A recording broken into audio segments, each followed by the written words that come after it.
Allô, moi c'est Julie et bienvenue sur Julie Nadeau Télé, l'endroit pour t'inspirer à être le parent dont tes enfants ont besoin pour s'épanouir et rayonner. Cette semaine, un sujet qui occupe un petit peu trop de temps à notre goût dans notre vie familiale, les conflits qu'ont les enfants entre eux. On n'aime pas ça, et tout ce qu'on veut, c'est que ça s'arrête le plus tôt possible. En premier, les conflits, c'est vraiment une occasion en or d'apprendre à s'entendre ensemble, à vivre ensemble, à résoudre nos conflits entre nous. Il faut que tout le monde ait du plaisir si on veut que le jeu continue. Puis en jouant, les enfants apprennent à régulariser leurs émotions et à développer leurs attitudes sociales. Donc, le plus possible, laissez les enfants gérer eux-mêmes leurs conflits pour qu'ils puissent apprendre de ces expériences-là. Mais souvent, les enfants ont déjà compris, malheureusement, qu'ils ont besoin d'un adulte pour régler leurs conflits.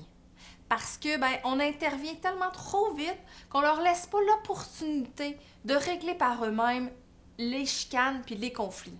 Il faut les laisser peu à peu reprendre confiance en leur capacité à gérer les conflits et régler ces situations difficiles.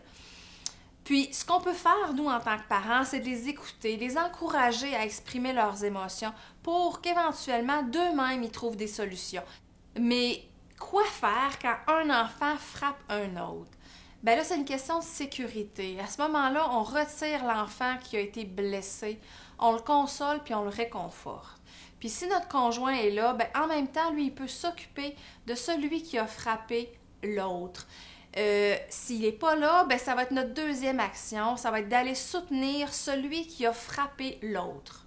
Ne pas chicaner l'enfant qui a frappé en disant des trucs comme « c'est pas tellement gentil ça, on fait pas ça dans notre maison », parce que l'enfant va se sentir extrêmement mal, puis ce qu'il va comprendre de ce qu'on lui dit, c'est « je suis pas gentil, je suis méchant ». Puis mes parents n'aiment pas les enfants méchants, donc je ne suis pas aimable. Dans le fond, il faut comprendre que notre enfant essaie d'exprimer sa colère ou sa frustration avec le moyen qu'il connaît. Mais nous, à la place de l'empêcher de s'exprimer, on va plutôt favoriser cette expression-là par d'autres moyens que de frapper sur son frère ou sur sa sœur.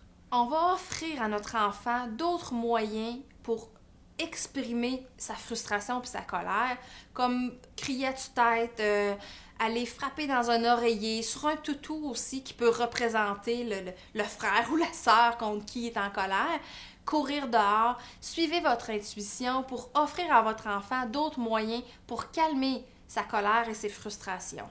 On ne va pas laisser notre enfant seul, on va l'accompagner dans ce processus-là d'exprimer ses émotions pour qu'il se sente accepté et aimé comme il est, et ce, malgré les émotions difficiles qu'il est en train de vivre et probablement la culpabilité qu'il vit parce qu'il a de la colère envers son frère ou sa sœur.